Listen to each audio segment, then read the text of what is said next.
passar um pouco rápido, porque não dá para eu aprofundar. E eu até indico, acho que nós trouxemos esse livro, não trouxemos semana passada para emprestar? Trouxemos, né? Não sei se alguém levou. Então eu indico que quem puder ler esse livro seria muito bom, não para trabalhar no nosso colégio simplesmente, mas para vocês entenderem uma pedagogia muito profunda, né? Uma metodologia de ensino, um processo educacional muito profundo, que é o do Hugo de São Vítor. E nós temos, inclusive, para vender ele, né? Né, Valentino? Cadê Valentino? Nós temos ele aí, né? Acho que só 2, né, que nós temos. Temos 2. Quem quiser comprar, tá? É didascálico. Sobre a arte de ler. Né? Esse livro, né, eu vou falar aqui, ó. Vou falar um pouco primeiro do autor, né? Hugo de São Vítor foi certamente um dos homens mais célebres do seu tempo, por suas virtudes, por sua ciência, e o mais renomado de todos os vitorinos, né? Na verdade, ele chamava Hugo. Tá bom. Tá bom. Gente, nós vamos ter que parar, porque tem que mandar os slides para quem está no Meet. Eu não mandei para a Ana Clara. Vamos lá, Ana Clara. Vamos fazer o seguinte. Nós temos que sair disso aqui, né? Como é que sai disso aqui, Ana Clara?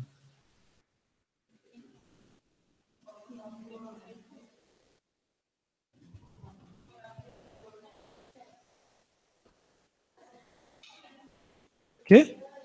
Você tem ele, Jesus, é mesmo. Está no grupo da comunicação do colégio. É mesmo, pode mandar lá. O Hugo foi um dos homens mais célebres do seu tempo, né? São Vítor era um mosteiro que tinha, né? No século XI, né? E ele foi professor e diretor da escola do mosteiro de São Vítor, além de prior desse mesmo mosteiro e bispo.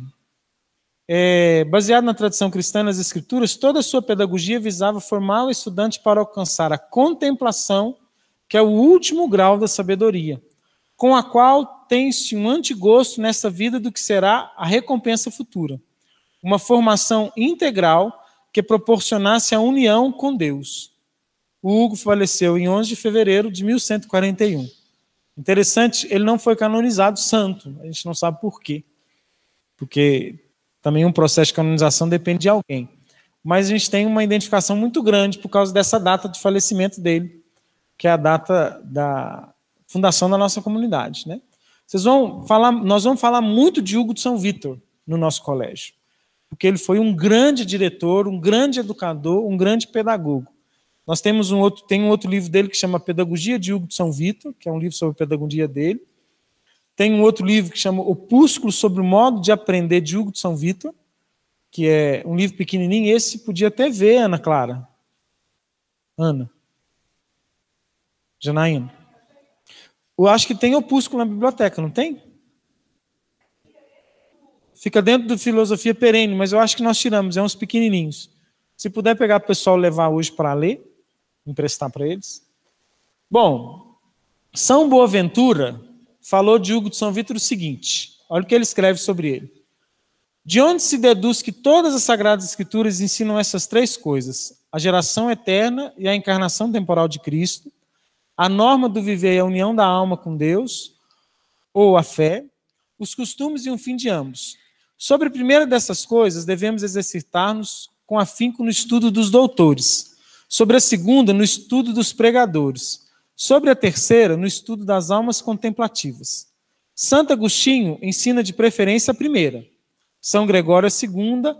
São Dionísio Areopagita a terceira. Santo Anselmo segue Santo Agostinho, São Bernardo segue São Gregório, Ricardo de São Vítor segue São Dionísio, porque Santo Anselmo se distingue no raciocínio, São Bernardo na pregação e Ricardo de São Vítor na contemplação. Mas Hugo de São Vítor se sobressai nas 3. Para São Boaventura, Hugo de São Vítor supera, em termos de ensino, todos esses santos que eu citei aqui o nome. São Boaventura fala isso. Em termos de alguém que ensinou, para ele, Hugo de São Vítor supera. O que é a pedagogia vitorina? Aí já não é a pedagogia de Hugo. Quero que vocês entendam e podem perguntar, viu, gente? Que eu vou falar rápido mesmo, porque é muita coisa. Não, o nome dele, ele chama-se Hugo, ele trabalhou como diretor e professor num mosteiro que chamava Mosteiro de São Vítor. Então, muitas pessoas trabalhavam nesse mosteiro. O Mosteiro de São Vítor, na Idade Média, né, não na Idade Média em si, mas no século XI, foi um dos maiores lugares de ensino do planeta. Era onde se mais fabricava sabedoria. Então, assim, onde se estudou muito, né? Naquele tempo, eram os mosteiros os lugares eram as escolas. Não tinha escola como tem hoje. Né? Foi onde começaram as escolas nos mosteiros. E o Mosteiro de São Vítor foi onde produziu muita coisa em termos de educação. E Hugo foi um dos homens que foi professor e diretor desse mosteiro. Né? Então, todo o ensinamento de Hugo é baseado nas Sagradas Escrituras. Ele fala sobre educação, nós vamos falar, por exemplo, ele fala de matemática, ele fala de gramática, ele fala de tudo isso, mas tudo baseado nas Sagradas Escrituras, que é uma coisa que se perdeu na educação. Porque até então a educação sempre foi contemplar a verdade. E a verdade está contida na Bíblia, na palavra de Deus. Né? Ali está a verdade, que é o próprio Deus. Então toda a educação ela tinha como objetivo a contemplação de Deus. Por exemplo, alguém estudava para se tornar um médico, e cada vez mais que ele aprofundava na medicina, mais ele se encantava com o Criador. Porque a contemplação, o que é contemplar? Contemplar é eu olhar para aquilo que é criado e remeter a quem criou. Isso é contemplação. Então, todo o ensino no mosteiro de São Vítor, ele tinha esse objetivo.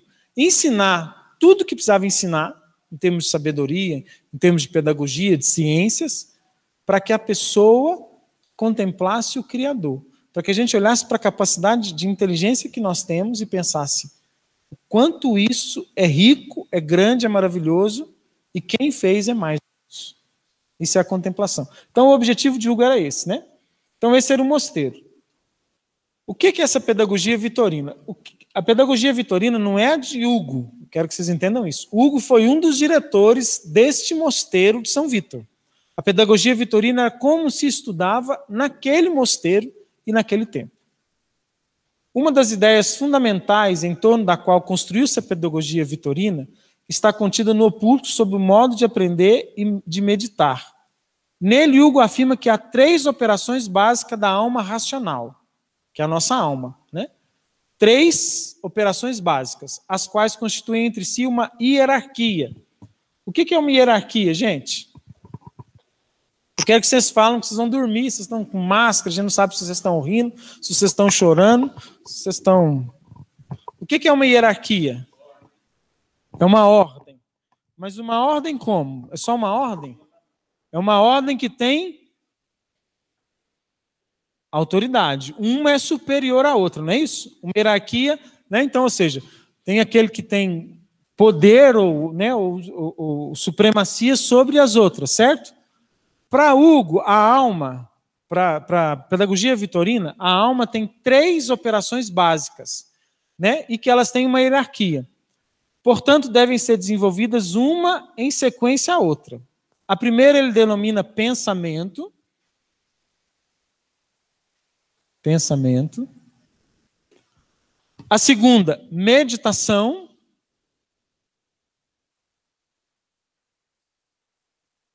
E a terceira, contemplação. É isso que está escrito lá? Agora, qual que é essa hierarquia? Né? O que é essa hierarquia? Essa é superior a essa, que é superior a essa. Eu escrevi de cima para baixo, mas a gente tem que pensar que aqui é a parte superior da alma racional. É onde a alma pode chegar. Né? Naquele tempo, eu queria que vocês entendessem uma coisa. Se passava conteúdos para as crianças, que as crianças estudavam nos mosteiros. Não sei se você sabe, mas Santo Tomás de Aquino foi levado para um mosteiro com 7 anos de idade. A mãe dele entregou ele para o tio, que era monge, e falou, leve ele para lá para ele estudar.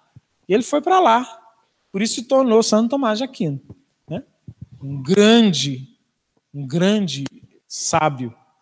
Então, naquele tempo, não se preocupava em passar conteúdo e matéria o tempo todo. Preocupava se a pessoa realmente sabia o que estava sendo falado. Nós estamos, por exemplo, vivendo um ano atípico, não é verdade? E o que vai acontecer com esse ano atípico no nosso país? Quem está nas escolas aí, o que vai acontecer? Todo mundo vai passar de ano, podemos dizer assim? Tá, mas o que vocês acham, na opinião de vocês? O que a gente acha que vai acontecer? Não, eu não estou falando isso. Vocês acham que eles vão reprovar alguém ou vão falar assim, nós vamos repetir, por exemplo, o meu filho está no 4º ano do Fundamental 1, né, dos anos iniciais. Ano que vem ele vai estar em que ano? No 5º. E aí? Ele está no 4º. Ano que vem ele vai para qual? E ele aprendeu esse ano? Não, talvez sim, porque a escola ensinou para ele alguma coisa esse ano? Alguma coisa. Mas ele aprendeu tudo que era proposto para esse ano? E aí, o que acontece? Eu quero que vocês entendam essa diferença. Essa é a grande diferença da educação atual da educação daquele tempo. Naquele tempo não se passava de ano. Naquele tempo se estudava até saber. Agora você sabe, então pronto. A busca não era o diploma, era a sabedoria. Hoje se quer concluir. Como que se mede a educação no nosso país hoje?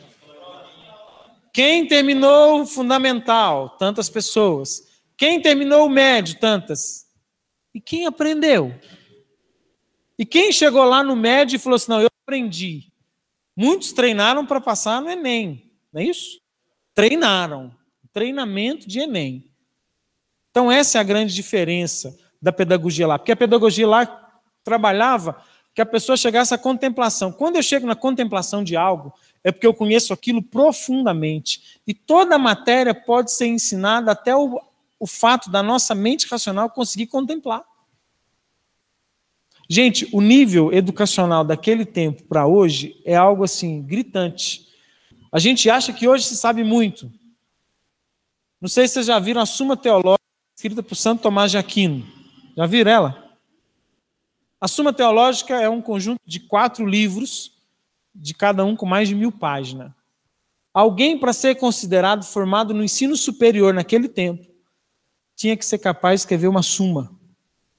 Se a pessoa não desse conta de escrever uma suma inteira sobre um assunto, por exemplo, um teólogo tinha que escrever uma suma teológica.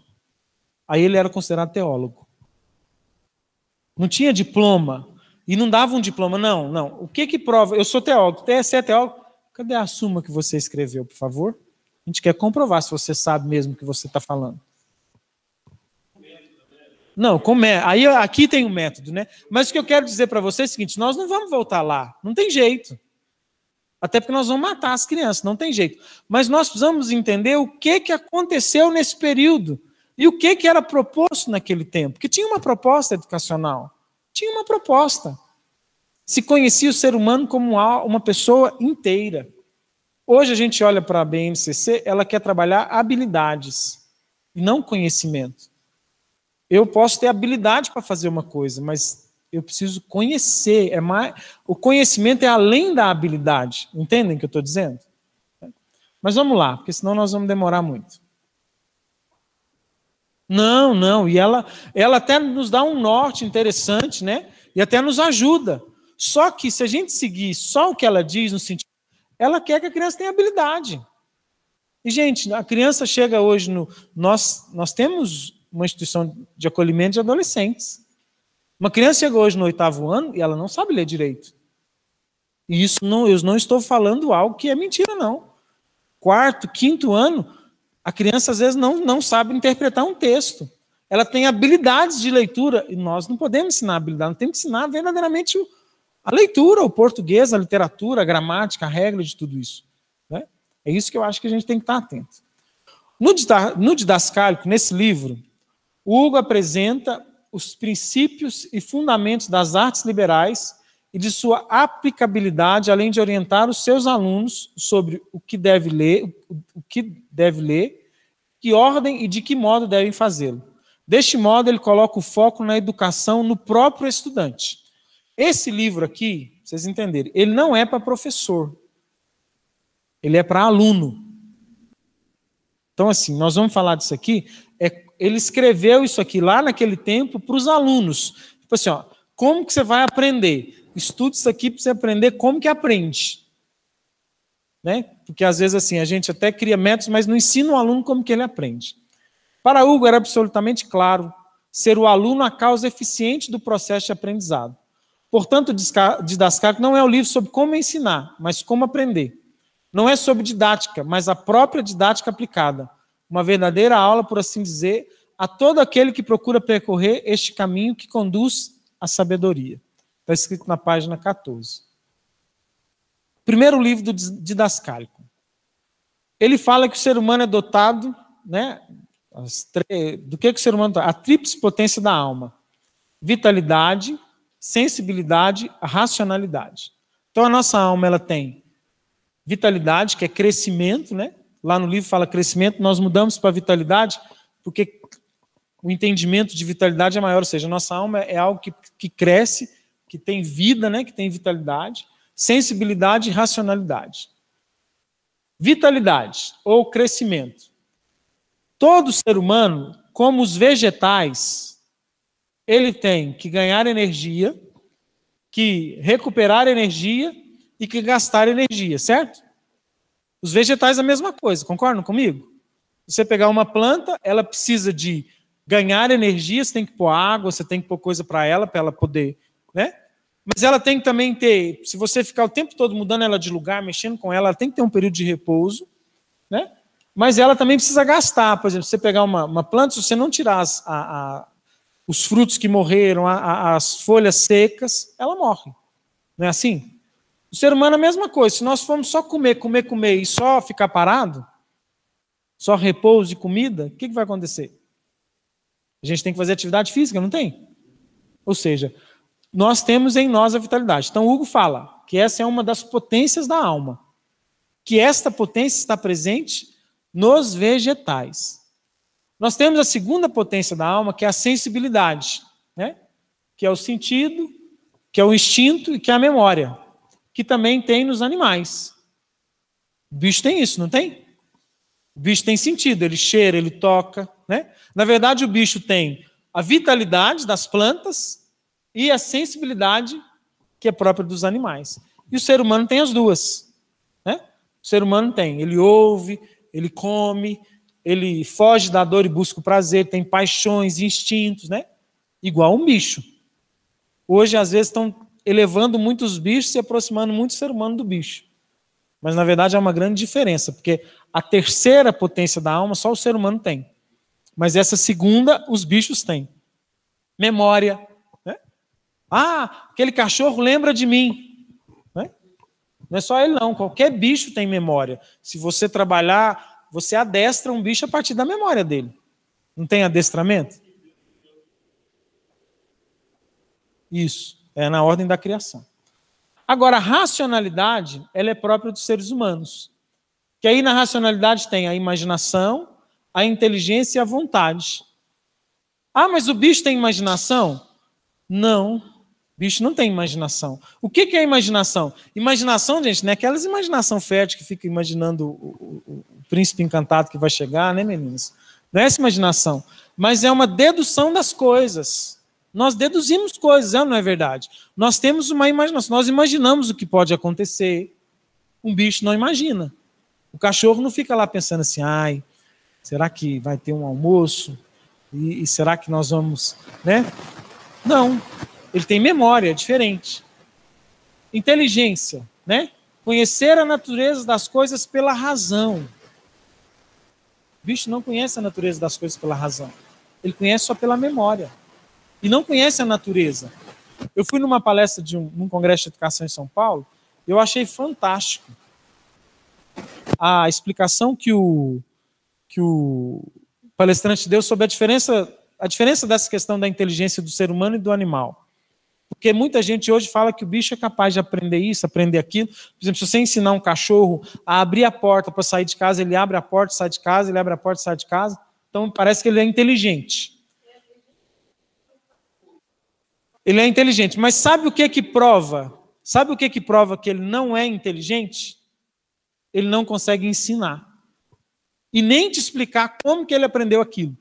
Ah, mas é porque ele não fala. Não, se você pôr outro cachorro do lado dele, o cachorro pode até imitá-lo, mas ele não é capaz de falar assim, olha, isso aqui, ó, a gente abre essa porta porque do lado de lá tem comida.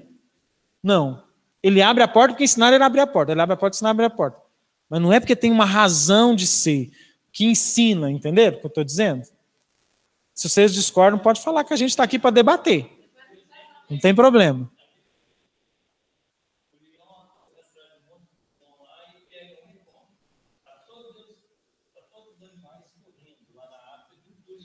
Uhum. Todos os outros começam a parar e começam a pastar, porque na mente deles não está naquilo assim, o próximo serei eu, vou embora daqui. Ele não tem isso, então ele não tem a razão. Não, e ele nem tem assim, ó. Ele Por não sabe exemplo, que amanhã será não eu. vou correr não, porque não adianta eu correr, porque ele está muito na minha frente. Não, por exemplo, assim, o leão está correndo, tem uma caça lá. Ele não pensa, para que eu vou correr lá? Não vai adiantar nada. Ele vai chegar muito antes de mim. Não, ele simplesmente corre porque ele segue o instinto. Ele não tem inteligência. E vontade também, né? Que é a questão do discernimento moral. A nossa vontade, e aqui tem uma hierarquia, a vontade ela tem que ser superior à inteligência e à imaginação para a gente conseguir realmente ser um ser humano equilibrado. O bicho também não tem vontade não, gente. Ah, não, ele tem vontade de passear, ele tem vontade de comer. Não, ele tem adestramento e instinto de sobrevivência, são duas coisas. Agora, vontade, se ele tivesse vontade, por exemplo, um animal escolheria uma outra, por exemplo, um macho escolheria uma fêmea para viver com ela. Seria uma escolha. A vontade é a capacidade de escolha que a gente tem. Por exemplo, no pet shop, não é o cachorro que escolhe a família. É a família que escolhe o cachorro. Por quê? Porque ele não tem capacidade de escolha, de vontade. O ser humano tem. Então, essa é a diferença. Alguma pergunta, gente? Tá bom. Não sei se vocês estão concordando, discordando, mas se quiser discordar, não tem problema não. As 4 funções da alma racional. Então, ou seja, essa alma que só o ser humano tem, ela tem 4 funções. Investiga-se a coisa existente, pergunta-se o que ela é, investiga como cada coisa é, e conhecido tudo isso, questiona por que é assim. Uma das coisas que a gente vê hoje na educação é que a gente fala-se muito de debater, fala-se muito de senso crítico, mas a gente vê que há um adestramento para um nível só de pensamento. Aqui se trabalhava senso crítico, por quê? Aqui fazia com que aquele que estava aprendendo investigasse se a coisa existe. Por exemplo, assim, ó, vamos estudar uma fórmula matemática, ela existe. Beleza, existe. Ah, o que ela é então? Ela é uma fórmula matemática. E ela existe. E a gente faz a conta. Mas como ela é? Como cada coisa é? O que ela é diferente? O que faz uma coisa ser única, ser diferente das outras? Então, como que ela é? Por que ela é diferente? Quais são as diferenças dela? Né? Depois de confirmada se ela existe e o que ela é. E olha, gente, aqui tudo se baseava-se na verdade. E não em teorias. Hoje nós estudamos muitas teorias sem verdade. Porque se você faz essas 4, se você caminha nesses 4 pilares aqui, ó, você não tem como estudar algo que é só teórico. Porque ó, depois que você investigou a coisa, ela existe, pergunta o que ela é de verdade e como ela é, assim, né, como cada coisa é, conhecido tudo isso, você ainda diz por que é daquele jeito, não tem como você estudar uma teoria só. Concordam comigo? Você pegar uma teoria, por exemplo, a teoria da criação da humanidade, da criação do mundo. Existem várias, não existem? E por que ainda são só teorias? Por quê? Porque quando se fez essas 4 perguntas, não se chegou à resposta nas 4. Não é só isso não. Por exemplo, ó, investiga a coisa, o ser humano existe? Existe. Estamos aqui, não estamos? Eu, você, né? Penso, logo existe? Não, mas a gente existe. Não porque pensa, mas porque existe. O que nós somos? Seres humanos. Né? Como cada um de nós é? Nós somos desse jeito. Por que nós somos assim?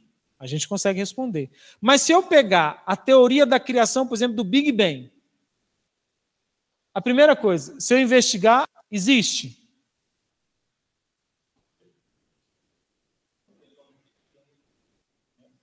Não sei. Aí eu não consigo nem passar para frente. Mas aí se eu falar assim, não, mas você está indo aí, porque eu não sou contra nenhuma das teorias. Eu acho que todas são teorias. Todas são teorias. Se eu pegar, por exemplo, a teoria do criacionismo, né? Existe. Não, está na Bíblia. Mas existe. Tem prova? Não tem também. É teoria. Essa é a diferença de uma educação que quer ensinar a verdade. Pode-se falar de teoria? Pode. Como teoria. Concordam comigo? E não como verdade. O problema é que hoje, às vezes, tem estudado tanta teoria e tem estudado como verdade. Então, se você ensina um aluno essas 4 coisas aqui, ó, ele consegue distinguir quando o professor está falando de algo que é teórico ou de algo que é verdade. Microfone, gente. Tem gente em casa. Se muito de o aluno hoje, né, maciçamente, você está num debate, uma pessoa discorda de você porque viu isso tal no livro. E porque alguém escreveu aquilo, aquilo virou verdade para ele, mas é uma teoria. E ele não percebe a diferença de uma teoria. Quando o professor fala para o aluno que um assunto é verdade, e aquilo é uma teoria, mas ele não explica, é como se estivesse assim, apagando a vontade de descobrir. Então diminui o cientista, diminui o pesquisador, diminui essas pessoas, porque elas deixam de querer uma resposta. Ou seja, essa função da alma racional, ela hoje tem sido diminuída. Concordam comigo? Por quê? Porque a gente, às vezes, não dá espaço, por exemplo, para o aluno investigar se aquilo realmente é aquilo. Discorde de um professor hoje numa sala de aula. Às vezes ele não vai aceitar a sua... Né? Ele não vai aceitar, pode dizer. Mas esse que é o problema, né? Hoje, quando a gente estuda, muitas vezes estuda o que não existe. Muitas vezes estuda o que alguém pensa que é. Então, quando eu tenho uma vontade de que aquilo exista, eu transformo aquela vontade em algo tão grande que eu passo a projetar como se aquilo existisse. Dá um exemplo muito claro, essa ideia do gênero. Não existe gênero para o ser humano que não seja um humano, igual a gente falou. Não existe outro gênero. Aí o cara... Se fizer essas 4 perguntas aqui vai embora. Sobre a teoria de gênero, por exemplo, acabou. Que o homem e mulher é uma construção social, eu pego lá e falo assim, ó, existe. Aí eu preciso de fatos concretos, científicos, verdade. Não tem. Tem teoria. Aquilo, pronto, então vamos estudar como teoria, não como verdade. Não tem problema estudar teorias, meus irmãos. Não tem problema. O problema é estudar a teoria como se ela fosse verdade. Agora, vamos pegar, por exemplo, a língua portuguesa. Ela existe? Sim. Sim. Pronto, existe. Nós estamos falando aqui. Né? O que ela é? É uma forma de comunicar, é uma língua, né, que foi... Né? Então, como que é essa língua? Tem a gramática dela, né? Como que ela é? Tem uma gramática. Como que funciona? Ela funciona com verbo, com substantivo. Aí, ou seja, eu vou fazendo como ela é, né? Predicado nominal, predicado, né? Nós vamos estudar tudo isso. Né? E por que é assim? Por que é assim? Porque ela tem uma história, porque tinha uma outra língua mãe que fez ela chegar, e é assim para a compreensão do texto, de tudo. Entenderam? Quando tem esse conteúdo verdadeiro, a gente consegue falar das 4 coisas. A nossa alma racional, ela existe para isso. Para isso. E o professor e o aluno precisam entender que é para isso. Que tem que instigar o aluno a percorrer esse caminho. Aprender. Bom, o livro 2 fala como o ser humano deve estudar. Que tem o quartenário da alma. Ou seja, é a forma de caminhar o estudo, né? Como é uma sequência de estudo. Eloquência, virtude, sabedoria e necessidade. São 4 coisas que todo ser humano tem que aprender. E aí vocês vão entender que isso tem muito a ver com a nossa vida de hoje em dia. A eloquência é a comunicação. A primeira coisa que a gente quer que os nossos filhos façam conosco, quando eles nascem, é o quê? Se comunicar. É ou não é? Há uma aflição, a gente quer que ele aprenda, mas a primeira coisa que ele aprende é comunicar. Por exemplo, eu estou com uma filha de 2 anos, agora ela aprendeu a fazer xixi no piniquim. Mas antes dela aprender a fazer xixi no piniquim, tem 2 anos que ela está se comunicando conosco. Não é verdade?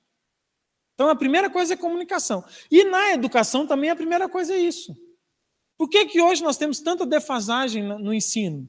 Porque a comunicação nossa, em termos de interpretação e de leitura, é muito ruim. E, gente, quem aprende bem ler, quem aprende bem se comunicar, consegue aprender com mais facilidade todas as outras matérias, não é verdade? Então, a primeira coisa é a comunicação, né? E aí tem a gramática, que é a ciência que expressa verbalmente e na escrita sem erro, e tem que é a linguagem, e tem o discurso, que é a dialética e a retórica, né? A dialética é a argumentação profunda que distingue o verdadeiro do falso, e a retórica é persuadir de tudo que for conveniente. Vou explicar. A gramática é aprender a regra, aprender a língua, aprender, né? Que hoje nós estamos tendo cada vez mais uma defasagem na questão da linguagem, né? Não se aprende tanto mais a gramática. E a gente fala assim, nossa, mas não tem necessidade. Gente, tem necessidade. Nós temos que querer que os nossos alunos aprendam realmente a ler um texto e a saber o que está escrito naquele texto. E a interpretar aquele texto como está lá. Eu estou fazendo faculdade, e a minha faculdade é de teologia, e no primeiro período a gente teve língua portuguesa. Por que vocês acham que teve língua portuguesa no primeiro período? Porque a maioria dos alunos chegam lá sem saber a língua portuguesa. Sem saber. E aí, o pior não é isso não. Na primeira aula de português, a professora disse assim, é muito difícil mesmo o português, não se preocupe. Poxa. Não se preocupe, não. Preocupe mesmo, estude bastante, porque senão você não vai dar conta. É isso que eu tinha que falar. Se é muito difícil, como é que você fala para o aluno? Que é muito difícil mesmo, mas não se preocupe. Como? Que quando você vai entrar no curso de letras, eu, por exemplo, fiz lá no UniBH, tem nivelamento de língua portuguesa. Nivelamento, tem aula particular para o sujeito que está entrando no curso de letras, que vai dar aula de português. Ele não sabe. Ou seja, está errado. Ele já devia chegar sabendo. Foi igual uma colega minha que ela não sabia, na hora que a gente está fazendo jornalismo, ela não sabia que ela tinha que gravar uma entrevista, que ela tinha que anotar. Eu falei, minha filha, como é que você está fazendo jornalismo se você não sabe que você tem que fazer o mínimo, o básico? Você fica preocupado, porque o mínimo, o básico, a pessoa que vai entrar no curso de letras, se ela não sabe português, então ela tinha que fazer outra coisa. Só que assim, eu não quero aqui só criticar, não, gente. Eu quero aqui mostrar caminhos para nós. Porque o caminho é ensinar a gramática, como ela tem que ser ensinada, mas não só a gramática. A dialética, que é aquilo que gera na pessoa argumentação. E argumentar, assim, e a criança, gente, ela nasce com um poder de argumentação muito grande. Só que ela vai perdendo esse poder à medida que vai crescendo. Se você conversar com uma criança, ela o tempo todo pergunta por que das coisas, ela argumenta, mas como que é isso, né? Eu tenho um filho de 9 anos de idade, que ele tem um poder de argumentação enorme, ele argumenta tudo, e por que não pode? E argumenta. E ele vai perdendo esse poder de argumentação, por quê?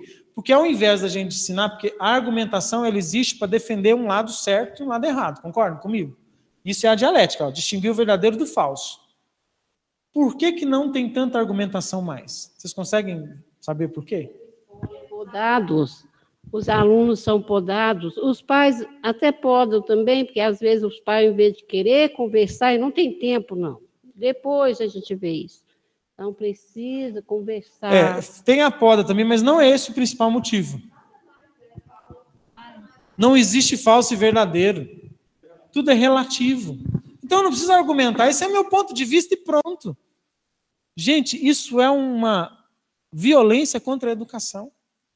Porque, na verdade, se tudo é ponto de vista, o meu professor está ensinando aquela matéria ali, é o ponto de vista dele. Concordam comigo? Ah, mas não tem, gente. Tudo tem que é verdade e o que não é verdade. Quando a gente ensina para a criança que existe o verdadeiro e o falso, a gente faz com que ela crie argumentação. Tanto para defender o que é certo, quanto para falar o que é errado. E até mesmo para aprender, falar assim, não, mas por que você está me falando isso? E argumentar. A dialética é para isso, defender o verdadeiro e o falso. E a retórica é para persuadir de todo o que for conveniente. Ou seja, o que persuadir? Eu poder também responder a tudo que for conveniente. Eu dar conta de responder. E essa é a primeira, né, primeiro degrau do quaternário da alma. O segundo é a virtude, são bons hábitos, né? Que é definição, oposição e domínio.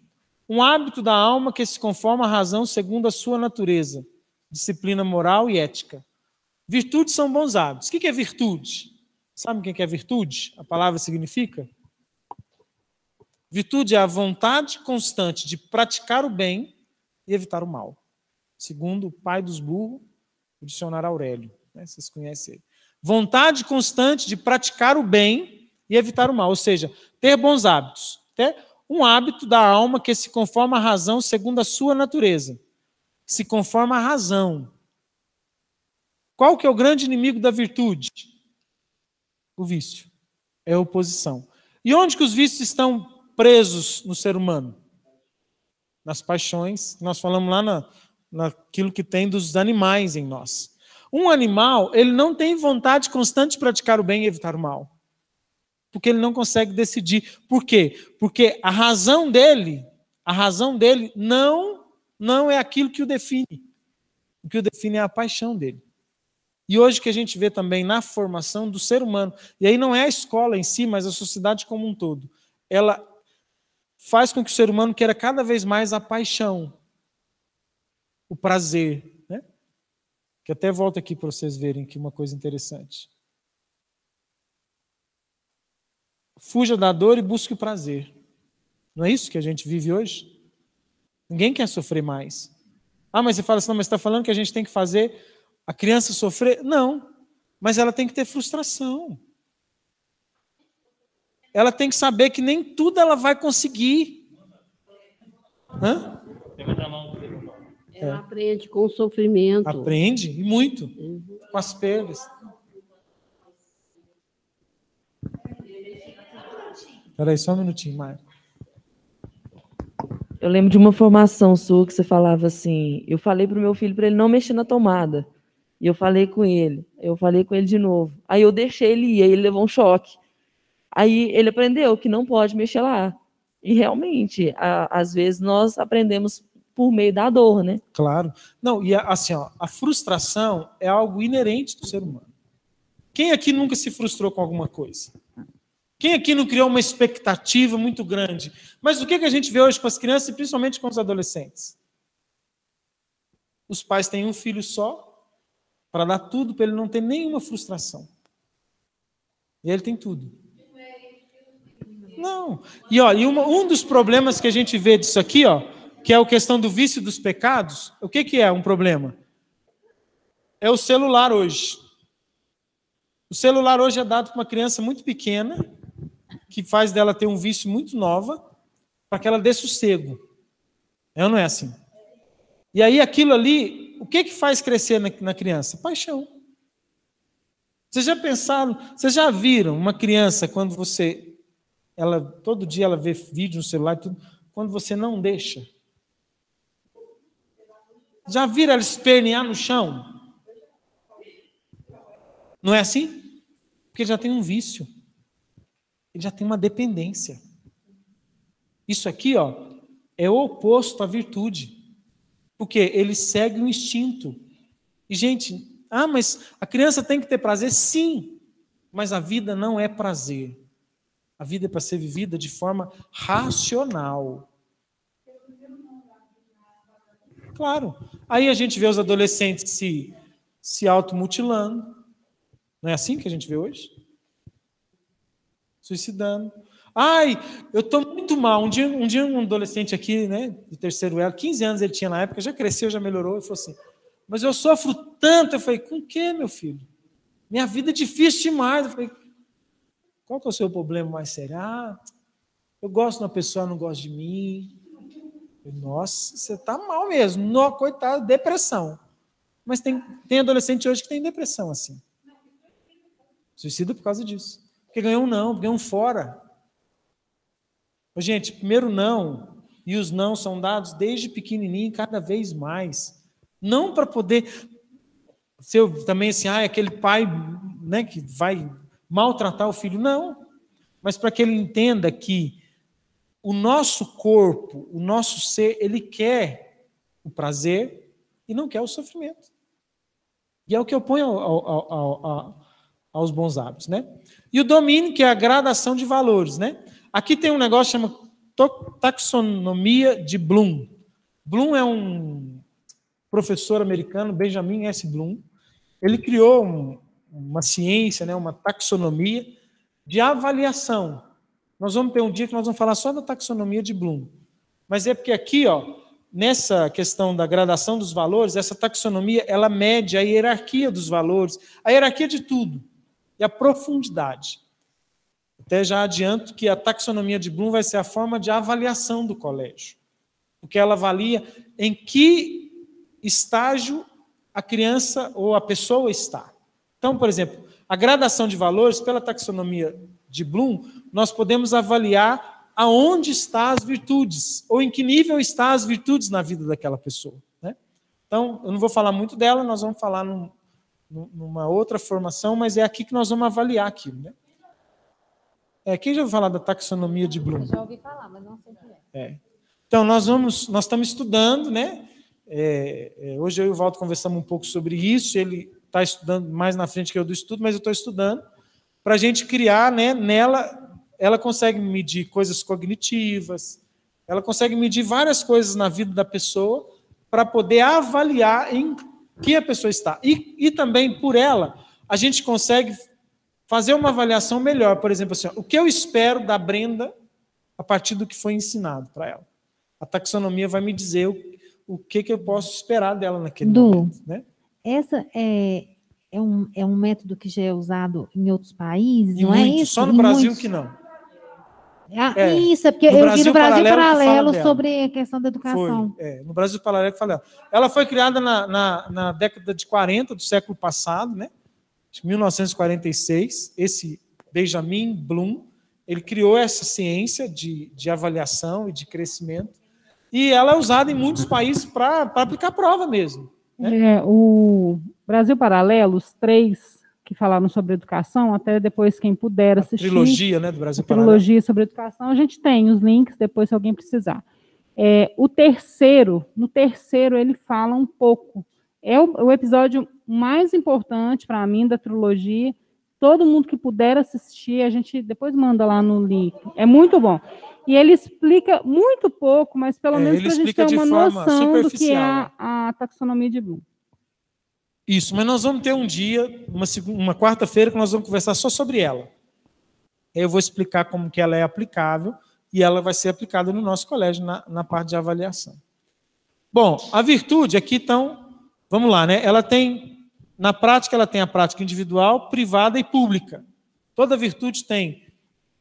O que é a prática da virtude? Tem uma prática individual, uma parte privada e uma parte pública.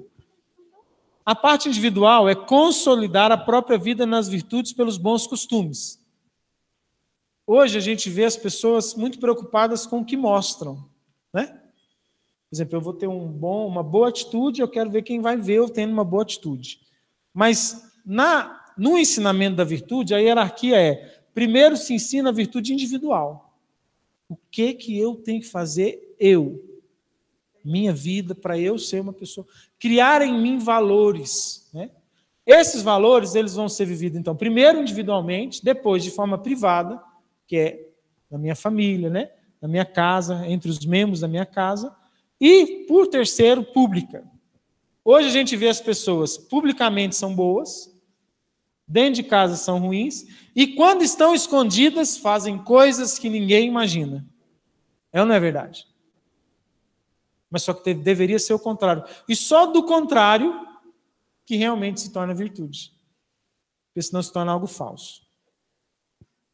A terceira, né, o terceiro do quaternário é a sabedoria, que é a busca da verdade. Né? Por que a gente quer ensinar uma criança? Para que a gente quer que o meu filho entre na escola? Pode falar, por quê? Ele aprender. Mas para que aprender? Oh, quem dera. O quê? Para que a gente quer que o nosso filho aprenda, entre na escola? Ou o que os pais imaginam? O que os pais imaginam? Virar médico, advogado. É. Ou seja, a meta é o diploma, certo? Olha, nós falamos aqui que o governo vai passar todo mundo de ano.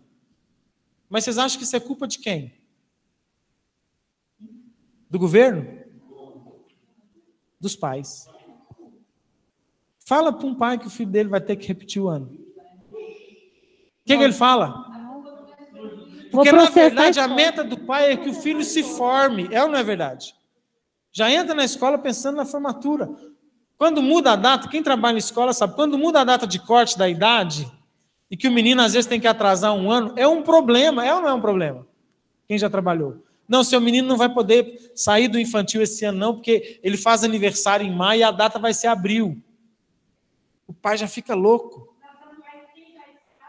Quem já está, fica. E nenhum pai quer voltar. E às vezes o menino, aqueles que são os adiantados, já viram? Eles sofrem muito mais. Eles sofrem muito mais. Por quê? Porque a busca não é pela sabedoria, é pelo diploma. Esse é o problema. Agora, nós não podemos nos contaminar com isso. Nós não podemos ter o marketing no colégio que aqui aprova na federal. Porque esse é o marketing principal. Ah, mas nós não vamos preocupar em aprovar na federal? Sim, como objetivo secundário. Consequência da busca da sabedoria. Não sei se é uma boa, não, hein? Do jeito que a federal está. Não, mas eu estou dando a federal como qualquer outra faculdade. Né?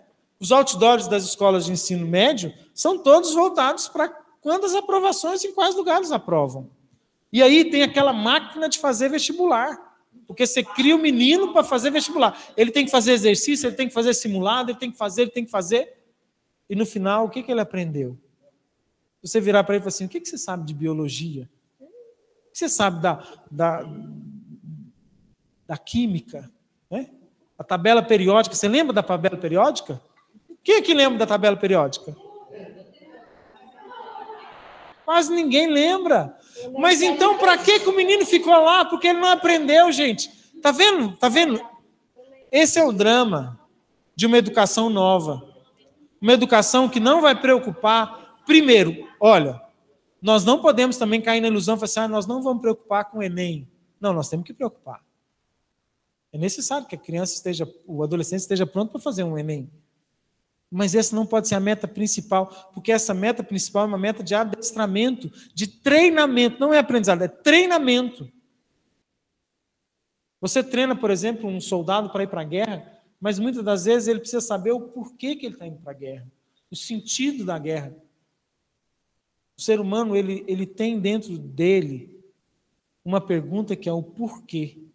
Todo ser humano tem um porquê, um sentido. E a busca da sabedoria é justamente para mostrar o sentido das coisas. Até porque tem menino que chega com 18 anos, faz vestibular, entra na faculdade e não sabe o porquê que existe. Qual o sentido da vida dele. Por que ele nasceu. Definição, compreensão das coisas em sua essência. Né? A busca da sabedoria vai buscar as coisas na sua essência, né? Que é uma disciplina especulativa. Nós temos que fazer com que as crianças tenham vontade de aprender. Mas por que é isso aqui? Por que a folha é branca? Por que o caderno? Especular mesmo e saber a essência das coisas. A essência. Um dia eu encontrei com uma menina que morou em São Paulo, quando eu era adolescente no grupo de jovens. Tinha uma menina que morou em São Paulo a vida inteira. Mesmo São Paulo, né? Ela foi ver vaca e saber que leite vinha da vaca depois com quase 16 anos de idade. Aí conta, sabe a vaca tem a teta, o leite sai de lá da teta. E a gente escuta pessoas falando assim, esse leite é da vaca ou é leite de caixinha? Espera aí, porque o da caixinha vem da onde? Pelo menos em essência, vocês estão entendendo? Hoje as crianças não conhecem a essência das coisas. Ou conhecem? Qual que é a essência, né? Oposição, que é a ignorância. O que opõe à sabedoria? O que define a sabedoria é a compreensão das coisas em sua essência. O que opõe à sabedoria é uma coisa chamada ignorância. Eu fiz uma entrevista com um bispo chamado Dom Antônio, é bispo auxiliar do Rio de Janeiro. Essa entrevista vai para a TV. Eu estou fazendo uma série num programa na TV sobre educação. E conversei com o Dom Antônio, ele é médico, pediatra e bispo auxiliar do Rio de Janeiro. Ele deixou a carreira de medicina para se tornar padre e se tornou bispo. Ele falou da ignorância, que ele falou que a maior prisão do ser humano é a ignorância. Que a maior prisão é a ignorância, que não tem prisão como a ignorância. A pessoa que não sabe algo, ela está aprisionada na sua ignorância. Hã?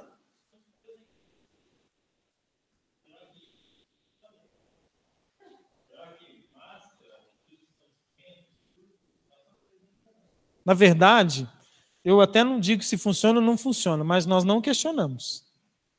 Nós não perguntamos. Nós obedecemos. Só que nós estamos presos na ignorância. Hã? Não, tudo bem, eu concordo, nós somos obrigados, mas só que nós não temos, infelizmente, Por que nós somos obrigados? Porque a maioria das pessoas não pergunta por quê. Elas não sabem por quê, né? Na verdade, nós não sabemos a essência. Qual que é a essência disso, né? Nós não sabemos. E, gente, nós somos tão emburrecidos da essência, por exemplo, nós estamos vivendo uma pandemia de um vírus que veio da onde? Há 100 anos atrás, nós tivemos uma gripe que veio da Espanha. Sabe como é que ela era chamada?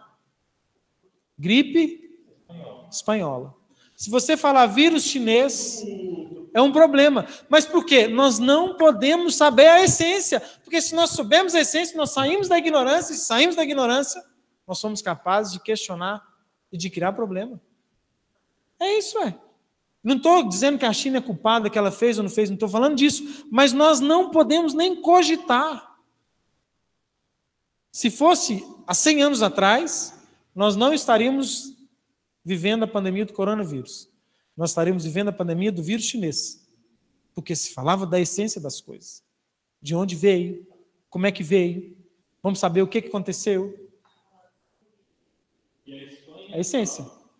Hã? E a Espanha, a gripe espanhola não é porque ela começou na Espanha, mas porque a Espanha foi o único país que não estava na Primeira Guerra Mundial, então ela divulgou a doença e os outros países não divulgaram. Então a gripe espanhola tem o nome da Espanha porque ela abriu o jogo.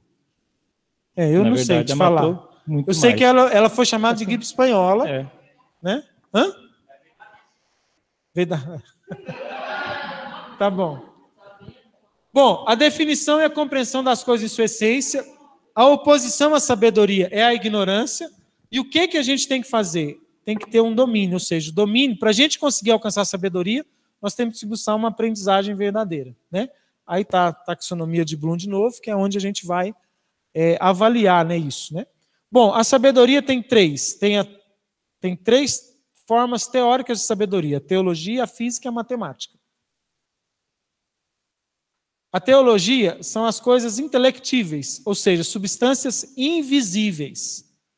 É eu saber de coisas que eu não vejo. Porque existem coisas que a gente sabe que a gente não vê. São intelectíveis, né? São impossíveis de ver. Isso, naquela época, se chamava teologia.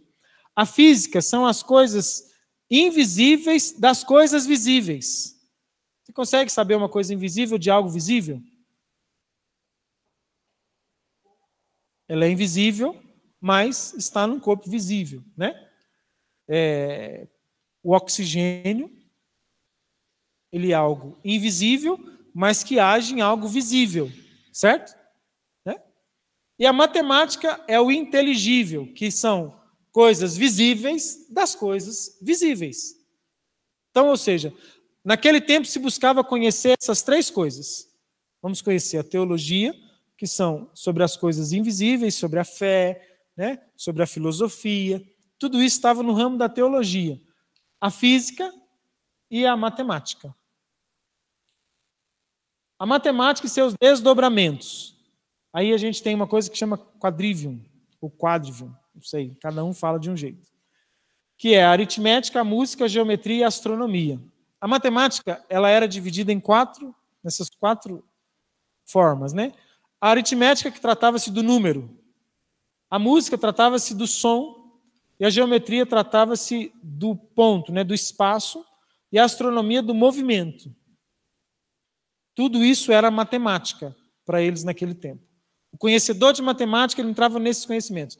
Ah, eu esqueci de dizer. Naquele tempo, para a pessoa entrar no ensino superior, ela tinha que conhecer o quadrivium, que era aritmética, música, geometria e astronomia, e conhecer o trivium, que é a gramática, a retórica e a dialética. Então, quando ela conhecia essas 7 matérias, ou as 7 artes liberais, ela estava pronta para entrar no ensino superior, que era entrar na faculdade, né? E aqui, nós temos como transformar isso em algo real hoje? Tem. Como é que nós vamos ensinar? Aí eu falei naquela outra, não sei se vocês se lembram, na outra aula, que eu citei o trivium e o quadrivium, não sei se vocês lembram. Lembram? Que eu falei das matérias que encaixam em cada um. Por exemplo, se a gente olhar aqui, ó, o que encaixaria nisso aqui? Na aritmética, na música, na geometria e na astronomia, no currículo atual. Vocês lembram? Por exemplo, química, a física, geografia, né? Que a geografia entra aqui, ó, na geometria. Não é isso? Né? Outro nome. Mudaram os nomes, mas a geometria hoje é outra coisa. Naquele tempo a geometria tratava-se do espaço, né? Do espaço. A música tratava da proporção do som. Aqui não é música em si, mas é uma música mais física, é a questão da proporção do som, né? Das coisas que estão ligadas aos barulhos, propagações naquele tempo. A astronomia, movimento, né? E a gente estuda hoje, a astronomia, a gente imagina hoje que é só estudar o espaço, mas não era o espaço em si. Né? E a quarta, o quaternário da alma, é a necessidade. Qual que é a definição de necessidade? É aquilo sem o qual não podemos viver e se produz o necessário. Né? É a questão do labor, do trabalho. A oposição é aquelas pessoas que são débeis, né? A debilidade, a incapacidade de executar um trabalho. E o domínio é a execução de tarefas. Né? E aí, tem as 7 artes da necessidade. Nós falamos das 7 artes liberais, tem as 7 artes da necessidade daquele tempo, viu gente? Não é de hoje não. Que eram o lanifício, que eram as pessoas que trabalhavam com a parte de vestuário e trabalhos manuais. Tinha o armamento, que eram as pessoas que trabalhavam com proteção e segurança. Aí a gente lê no livro, interessante que a gente lê o armamento, a gente logo pensa em armas. Mas não eram só armas. Toda pessoa que executava serviços de, por exemplo, que tinha a ver com... o pedreiro em si, que fazia paredes, ele estava no armamento. Isso. Metal, areia, argila, tudo isso estava no armamento. A navegação estava em tudo que era relacionado a comércio, comprar e vender. E é interessante que ele fala que a navegação, que é a parte da economia, ela bem vivida, ela é um caminho de paz. Porque, por exemplo, para mim, naquele tempo se fazia comércio com os inimigos. E era a forma da gente ter trégua. Olha, nós não vamos guerrear, não, porque você tem arroz aí e eu tenho feijão aqui. Então nós vamos fazer paz, que eu te vendo feijão, você me vende arroz, e aqui nós vamos fazer um tratado de paz. E os tratados de paz daquele tempo eram todos baseados na economia, na troca de vender e comprar, que era a navegação.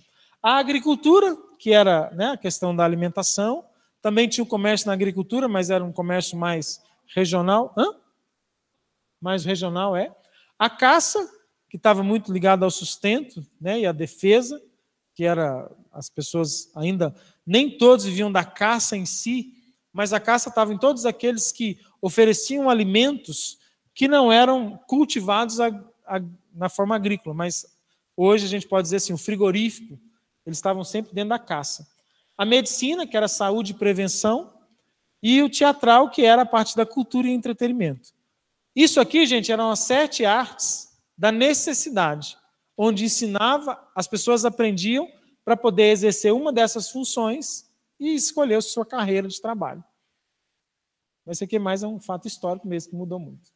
Bom, o último livro, vou tentar correr mais para dar tempo, que fala do estudo. O que é necessário ao estudo? O estudo é a capacidade natural, o exercício e a disciplina. Para a gente estudar, a gente precisa ter capacidade natural, né?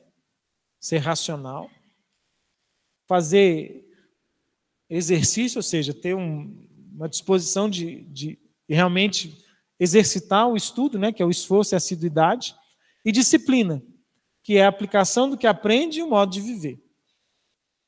Capacidade natural, né? Quão facilmente aprende? Definição.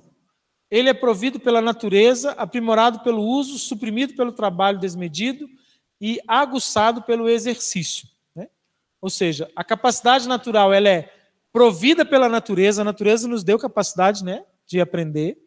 Ela é aprimorada quando a gente usa, por exemplo, todos nós temos capacidade de falar. É uma capacidade natural. Mas quando a gente usa mais ela, vai aprimorando, né? Mas ela pode ser suprimida por um trabalho desmedido, ou seja, quando a gente começa a falar de forma errada, um trabalho desmedido, ela pode ser suprimida. E ela é aguçada pelo exercício. Ou seja, se eu exercitar bem, eu vou aguçar. Então vamos lá, vou passar para o lado de cá, que estou muito do lado de lá. Hã?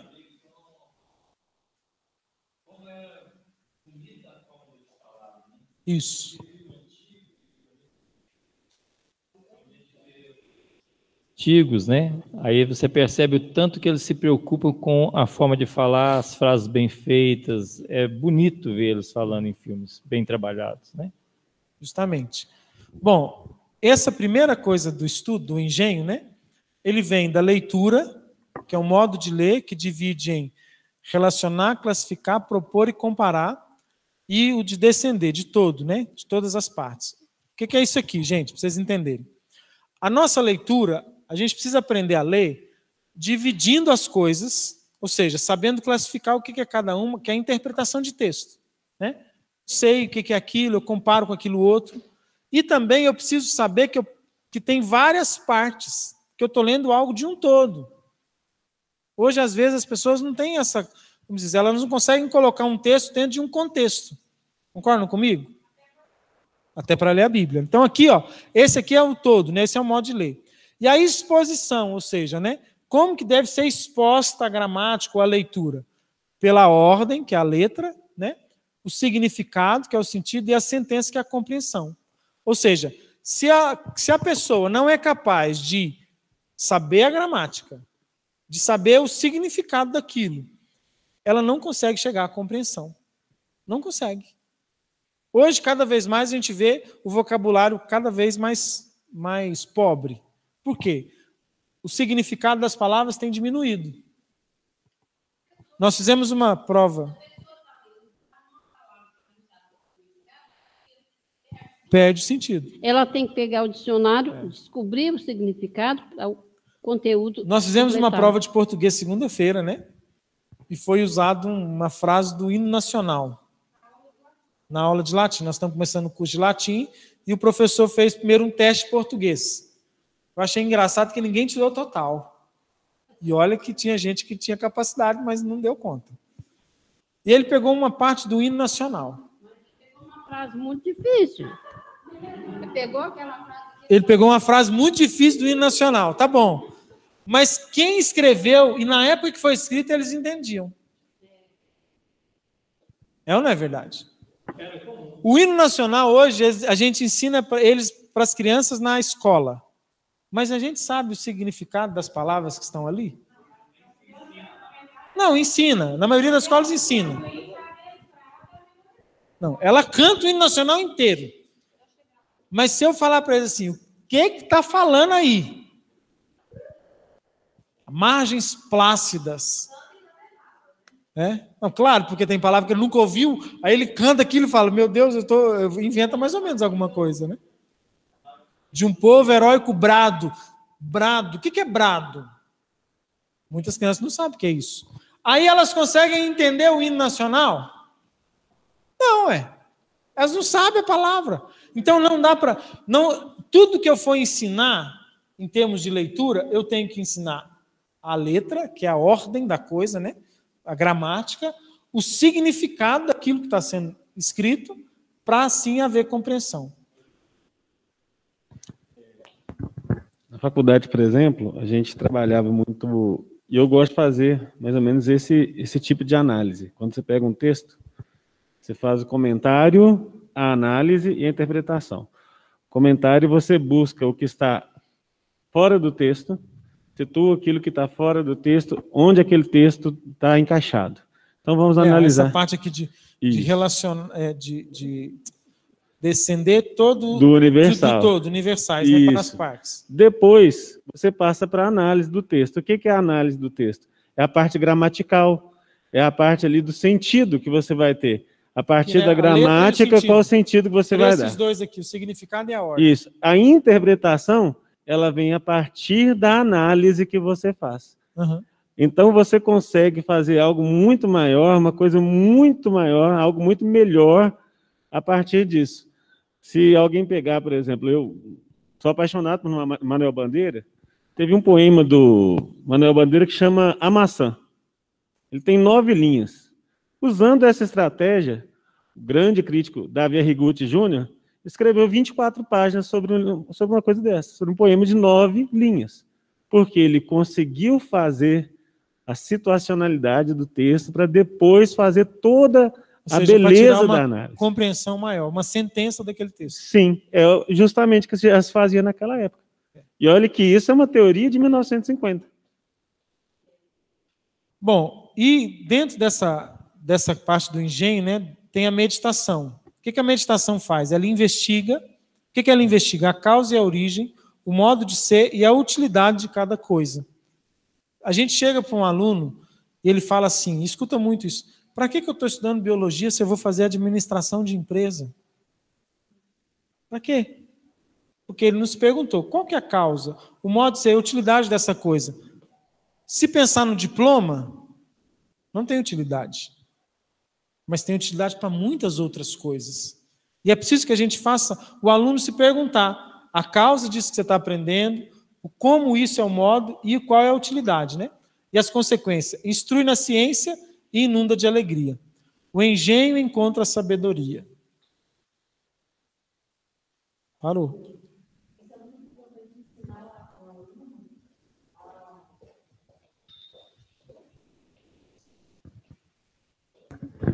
A gente vê muito disso porque o aluno, se você pergunta isso para ele diz, para que eu preciso, né, saber disso? Uhum.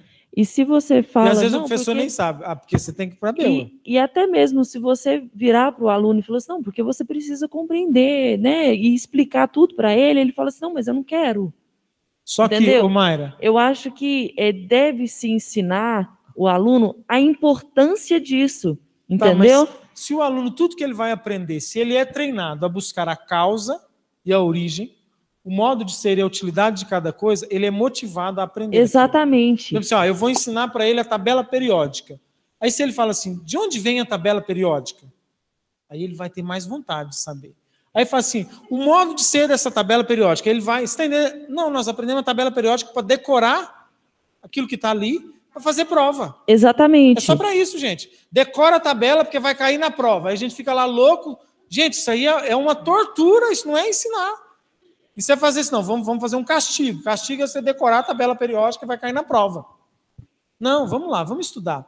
Qual que é a causa, a origem dela? Exatamente, eu acho que a gente tem que aí a gente abre para a origem, abre para pensamentos, para comentários. Aí depois a gente vê qual que é o modo de ser disso aqui. Depois, por fim...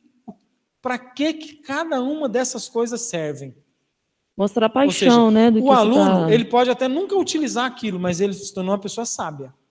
Ele sabe aquilo, de verdade. Exatamente. Eu acho que o erro de muitas escolas, o problema é esse. O professor, ele não mostra a beleza naquilo que ele está ensinando. E por isso que o aluno perde a vontade, perde o interesse. Aí não cria, que é a segunda capacidade natural, que é a memória. Isso. Não cria memória.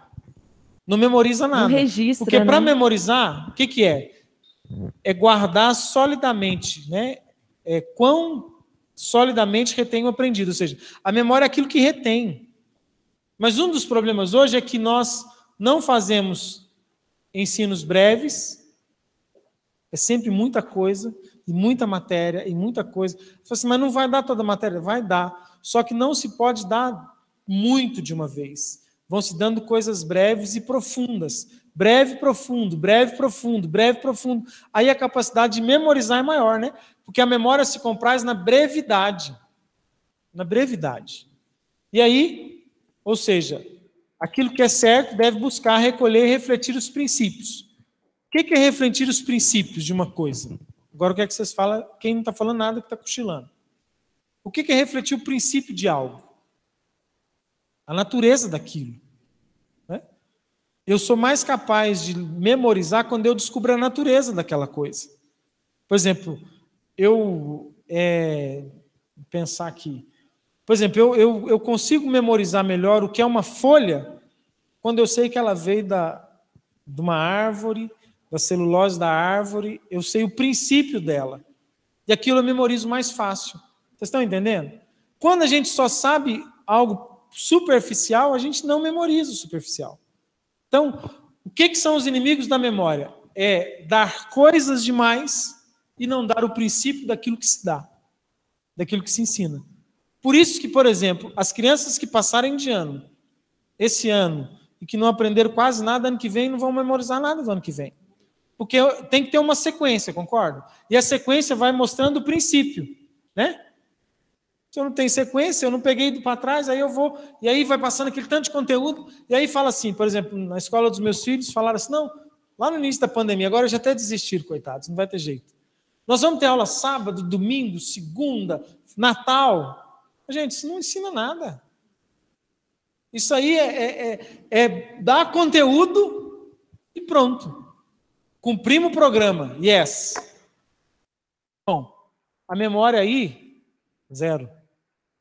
A memória não vai funcionar assim. E às vezes, assim, uma das coisas que é importante a gente estar atento na escola é que, pelo menos quando eu estudei era assim, eu não sei dizer certamente se todas as escolas são assim, mas assim, eu tinha aula de português na segunda, na terça, na quarta, na quinta e na sexta. Matemática, aí assim, primeiro horário português, segundo matemática, terceiro ciências, quarto geografia, quinta história. Gente, não dava para memorizar nada.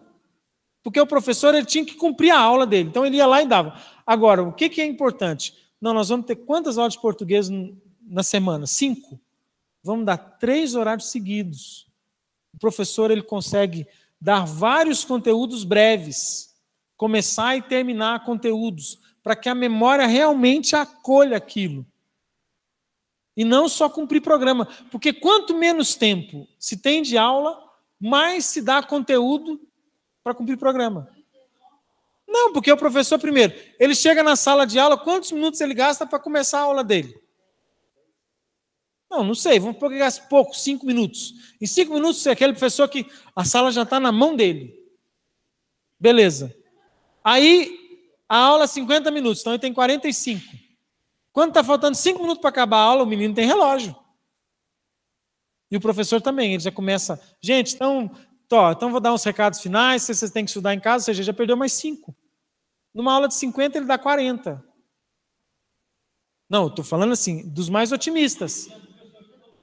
Que domina muito bem a sala. Agora, se tem... mas aí tem gente que fala assim, mas vai ficar cansativo, 3 horários seguidos, o menino não vai ser breve.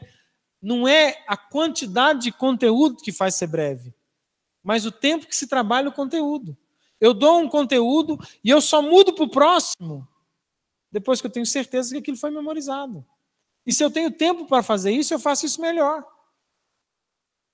Porque senão eu dou uma aula hoje, uma aula amanhã, uma aula, aí chega no final do trimestre, eu não cumpria, então falta 5 aulas para eu cumprir, eu chego lá e despejo tudo, só que eu não vejo que eu perdi um tanto de minuto para começar uma aula, eu tive que sair antes, os meninos, faltando 5 minutos para acabar a aula, estavam doidos para sair, e vem aquele tanto de coisa. Então, é preciso a gente pensar bem essas coisas pequenas que fazem uma diferença danada para a memória, né? E, claro, fazer recolher os princípios. Sempre temos que ensinar os princípios das coisas. Nada pode ser ensinado sem saber de onde aquilo vem, de onde aquilo nasceu. E o exercício, né? Então, ou seja, depois de memorizar, tem que exercitar. O exercício é esforço, que é sacrifício e investigação, né? Ou seja, nós temos que ter o sacrifício de exercitar aquilo, por isso tem que dar bastante exercício e investigar mesmo aquilo, né? Às vezes, por exemplo, com pesquisas, com experimentos, né? Para que investigue mesmo aquilo. E a assiduidade, que é um exame minucioso, né? Esse exame minucioso também passa por investigação, né? Por cuidado, ou seja, né? Vigiar mesmo, porque, gente, a nossa mente, se a gente não vigiar muitos de vocês não estão aqui, se não tiver uma vigília. Não é verdade? E será que eu sei se meu aluno está na sala de aula ou ele está lá não sei aonde, né? Eu estudava no Dona Antônia, tinha 45 meninos na minha sala. 45. 10% estava na sala, na aula. 90% estava na janela, olhando a 7 de setembro, olhando o pátio, olhando a quadra. Né? Nessas aulas virtuais agora, então? Não, aula virtual agora, o menino está sentado lá na frente do computador, olhando lá. Batendo papo no chat. O chat da minha menina do 6º ano, tem dia que tem 400 mensagens no chat. Você vai ler, eles estão conversando coisas que não tem nada a ver com a aula. Por quê? Porque não está tendo um exame minucioso para saber. E, às vezes, gente, o professor ele precisa saber, e o aluno também, que se não houver uma vigília mesmo, de chamar, de trazer, de perguntar, de envolver, não tem assiduidade. Não, mas... para a questão do...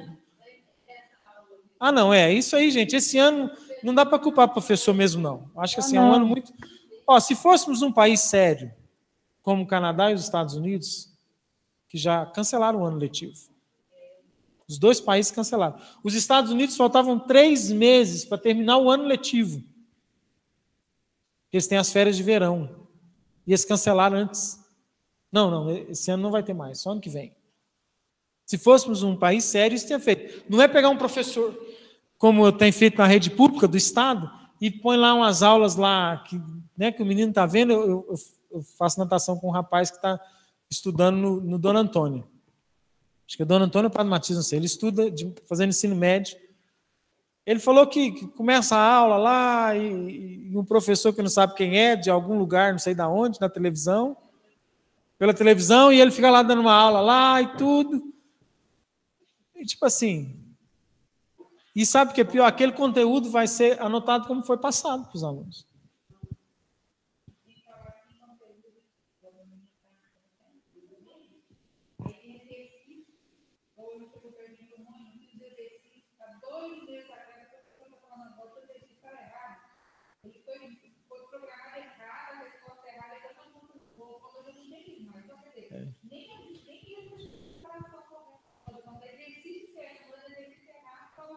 E eu não culpo os professores, nem o Estado, nem ninguém. Nós não estávamos prontos para uma pandemia, gente. Agora, a seriedade está nisso. Por quê? Porque nós não temos um cuidado. Se realmente as pessoas estão aprendendo, se elas estão ali, se está tendo uma vigília, né? Vigiando mesmo aquela pessoa. E o exílio, o que é o exílio? Né? É o abandono, né? O abandono de si mesmo, né? Uma liberdade interior, um desapego de si mesmo, ou seja, é um recolher-se, é um estar em exílio, recolhido. Uma das coisas que não tem mais na educação é isso. A gente não tem mais um lugar de exílio para poder estudar, para poder aprender. Momentos de silêncio. Por exemplo, eu ia na biblioteca pública, eu entrava lá, se você conversasse alto, o moço lá tacava um negócio na sua cabeça. Hoje os meninos vão para a internet pesquisar uma coisa com fone de ouvido, escutando música. Né? Não se cria mais isso. E a disciplina, que é a aplicação do que aprendeu e o modo de viver. Aqui, gente, é uma coisa muito diferente do que a gente vê. Para a pedagogia vitorina, uma das coisas para você aprender é você ter que ter humildade. O que tem a ver humildade com aprendizado, né? A humildade é eu considerar que tudo pode ser importante e mais importante do que eu. E eu reconhecer, porque a humildade não é eu ser um coitado, mas é eu reconhecer quem eu sou. Eu reconhecer que eu não sei. O grande problema das pessoas é que a gente não reconhece que não sabe. Todo mundo sabe tudo hoje. Porque as pessoas têm rede social, elas entram no Twitter e elas conhecem tudo. É ou não é? Elas sabem de política, de esporte, de tudo. É uma verdade. Só que ninguém sabe de nada. Então, se eu não reconheço que eu não sei, se eu não considero que tudo, que todos, né, e se eu não me considero melhor, eu não vou aprender. O primeiro passo para o aprendizado é humildade. Eu não sei, eu preciso saber. E eu aprendo de tudo e de todos. Em tudo tem aprendizado e de todas as pessoas tem aprendizado. Isso é a humildade, né? Nós vamos ter um momento, nós vamos falar melhor dela. E a mansidão, que é também estar desarmado para aprender. Como eu disse, esse livro foi escrito para o aluno, não para o professor. O aluno tem que estar desarmado. Se ele não está desarmado, ele não aprende. E o modo de viver, quietude e parcimônia, né? O que é parcimônia? Não buscar coisas supérfluas. Estar interiormente e exteriormente, né? Numa vida recolhida. É o que eu falei. Não se aprende no barulho, não se aprende na agitação. E hoje em dia, no sócio-construtivismo, fala que em tudo, naquele momento, não, deixa os meninos tacar coisa, porque eles estão aprendendo alguma coisa. Não está aprendendo nada. Edu, mas vai ser o maior desafio, né, nesse sentido das coisas que são aplicáveis, essa parcimônia vai ser um desafio, porque as coisas supérfluas hoje, a cabeça de uma criança, adolescente, é cheio de coisa supérflua. É cheio de coisa supérflua. Não tem, ali, infelizmente, às vezes na escola a gente pode retirar os excessos, né? Porque tem excessos também na escola, que tem coisa ali que é para distração. Vai fazer um momento ali que ele, pedagogicamente, talvez não tem sentido nenhum. Encher linguiça. Encher linguiça. Só que, às vezes, em casa, esse trabalho com a família vai ter que ser muito próximo, porque a família também vai ter que enxugar os excessos, o excesso de televisão, o excesso de telefone, o excesso né, eu acho que assim, é o grande desafio, porque a gente culpa muito o governo, o Paulo Freire, não sei quem pela educação, mas o grande desafio é a sociedade como um todo.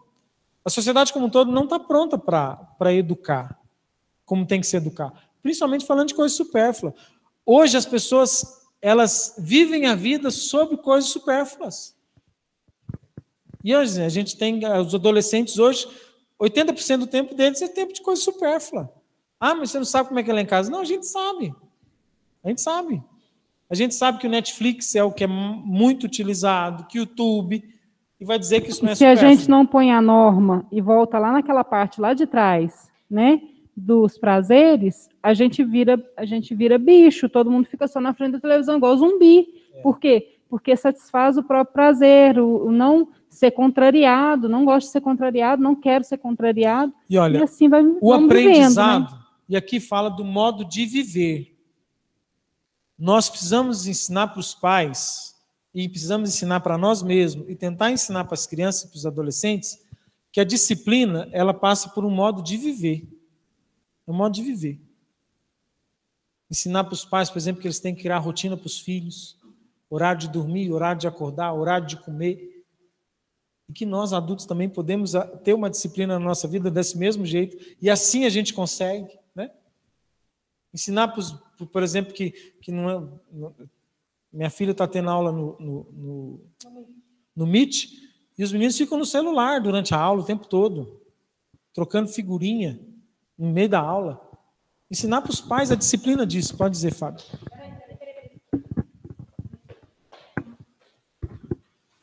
Hoje, o método de avaliação, no meu ponto de vista, ainda é muito falho, de qualquer escola ainda. E uma das formas que ainda mede se houve uma transmissão de conhecimento, ainda é a prova escrita.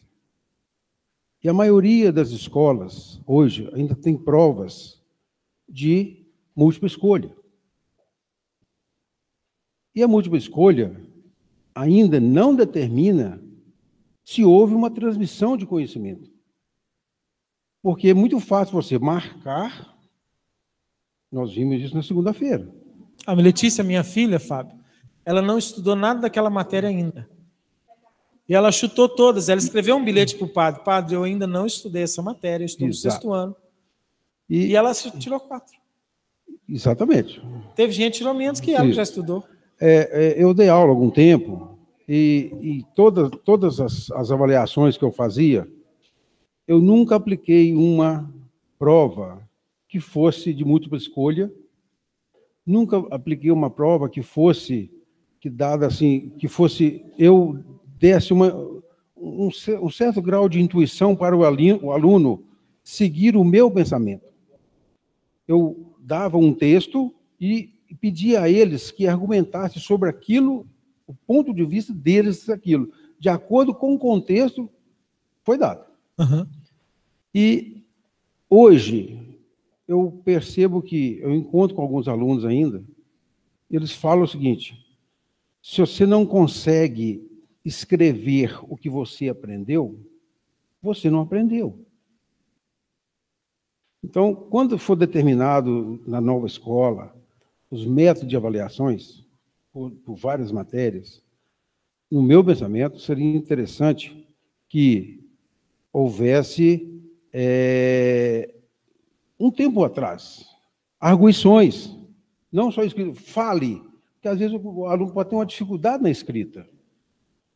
Prova oral, mais ou menos. Isso. Prova oral, exatamente. Aqui, fala para mim sobre esse assunto.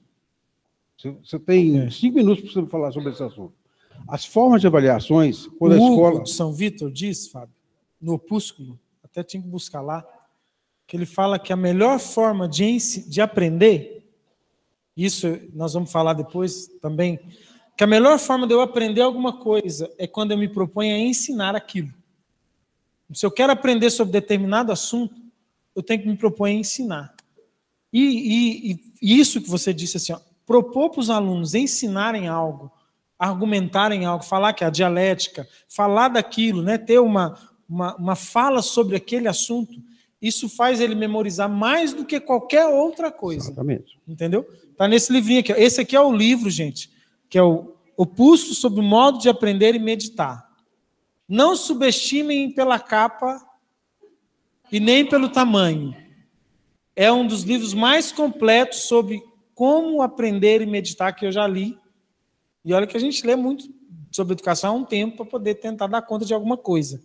Esse é um dos melhores, que é do Hugo de São Vítor. Eu acho que foram buscar lá para vocês levar emprestado. Né? Agora, esse livro, a gente tem ele em PDF. O autor desse livro, ele não é o autor, né? O tradutor, o dono do direito autoral dele, ele não vende, ele só dá o livro. Ele é um dos poucos, hoje ainda, escritores do Brasil e editores de livro, que não vende nenhuma obra. Aquele livro que nós emprestamos, Educação segundo a Filosofia Perene, um livro que nós emprestamos na semana passada, que eu acho que ainda deve ter dele aí, que vocês podem levar também, foi escrito por esse homem e ele não tem o nome dele, não cobra nada, é só dado, só doado o livro. Mas um detalhe, quando a gente está iniciando em qualquer série ou ciclo, não sei como serão determinados, existe um programa que é determinado pelo Estado, né? E o cumprimento desse programa, hoje, a gente sabe que em todas as escolas, tem algumas exceções, é obrigatório, mas ele não é cumprido. É igual você disse aí, ó, foi lançada essa matéria, mas eu não vou cobrar essa matéria não, tá?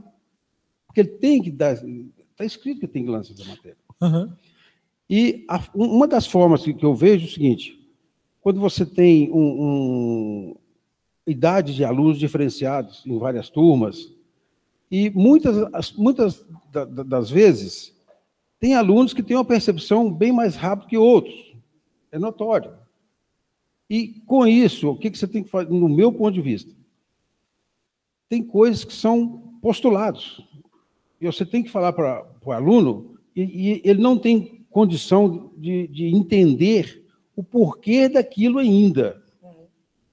Só que Hoje, é muito dito para eles o seguinte, ó, você vai saber entender isso aqui quando você estiver na série tal, porque você está adquirindo primeiro uma série de conhecimentos.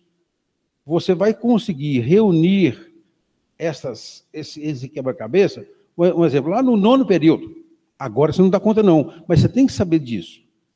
É igual o menino. Você disse o exemplo, não põe a mão aí que você vai tomar um choque. Ele não sabe o que é o choque.